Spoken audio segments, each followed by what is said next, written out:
والآن يتفضل السيد الدكتور النائب إيهاب إدوار الخراط عن الحزب المصري الديمقراطي الاجتماعي، فليتفضل. بسم الله وبإذن الله تجمعنا في هذه القاعة أمال مشتركة وهموم مشتركة، حيث تجمعنا أرض واحدة وسماء واحدة، ونحن نواب الكتلة المصرية ونواب الحزب المصري الديمقراطي الاجتماعي نتعهد معكم بأن نحافظ على النظام الجمهوري، أن ندافع عن مصالح الشعب،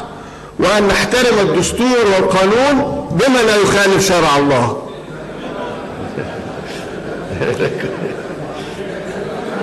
لأننا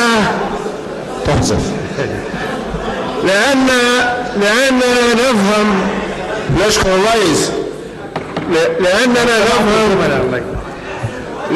نفهم أننا ننصت لسيادة النائب. تفضل. لأننا نفهم جميعا أن شرع الله هو العدل والرحمة، هو الكرامة وحقوق الإنسان، هو احترام الحرمات وفقا لتراثنا الرائع وعدم تجسس العورات بما يسمى احترام الحق في الخصوصية، لأننا نفهم أنه حرية الكلمة والعمل من أجل السلام، أن الخالق سبحانه أمرنا بالعلم وكلفنا بالإبداع وأوصانا أن نتحاب ونتعاضد من أجل تقدم الأوطان ورفعة الإنسان ولكي تعود العزة له سبحانه وحده. الأستاذ الدكتور أحمد فهمي، دعواتنا لك وثقتنا في تيسيرك الحكيم والعادل وقيادتك الحكيمة لهذا المجلس الذي نأمل أن يكون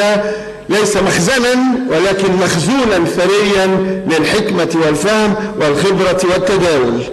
ونثق في أن الأستاذ الدكتور طارق السهري والأستاذ مصطفى حمودة سيكونان خير معاونا ومساندا له في مهامه الجسيمة والإدارية المعقدة. إن شعبنا أنجز بفضل ثورته العظيمة التي كنا فيها معا جميعا في الميدان، أنجز مراحل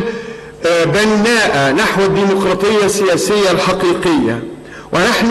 سنقف معكم لكي نتيح للشعب على كل المستويات أن يمارس حقه في الحكم على أصغر المستويات إلى أعلى المستويات، الديمقراطية في الأسرة، الديمقراطية في المدرسة، الديمقراطية في المجلس المحلي، الديمقراطية في الشارع، الديمقراطية في النقابات المستقلة، الديمقراطية في الجمعيات الأهلية، في الروابط المجتمعية، وهذا ما نسميه الديمقراطية الاجتماعية. إن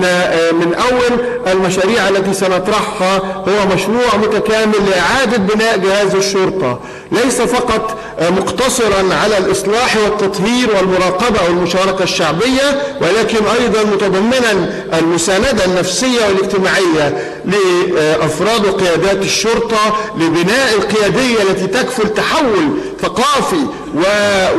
وحضاري جديد ونقلة حضارية ونوعية في ممارسة جهاز الشرطة الذي له تاريخ عظيم، ونثق أنه سيكون له مستقبل عظيم بعظمة هذا الوطن، وأيضا بناء المهارات التقنية لإنجاز إعادة هيكلة ولإنجاز مصالحة حقيقية بين الشعب وثواره وبين الشرطة وكل أفرادها، لأن بدون بناء هذا الأمن لن يتحقق للاقتصاد ما نطمح إليه. سنقترح عدد من المبادرات الاقتصادية والمبادرات الاجتماعية، وسنعمل معا من أجل إنجاز مطالب هذه الثورة العظيمة: عيش، حرية، كرامة إنسانية، والتي نحيي في ختام هذه الكلمة شهدائها الأبرار ونحيي مصابيها العظماء، ونثق في أننا سنعمل معا من أجل رفعة هذا الوطن ومن أجل إكرام التضحيات التي قدمها هؤلاء الشهداء وهؤلاء المصابين العظماء.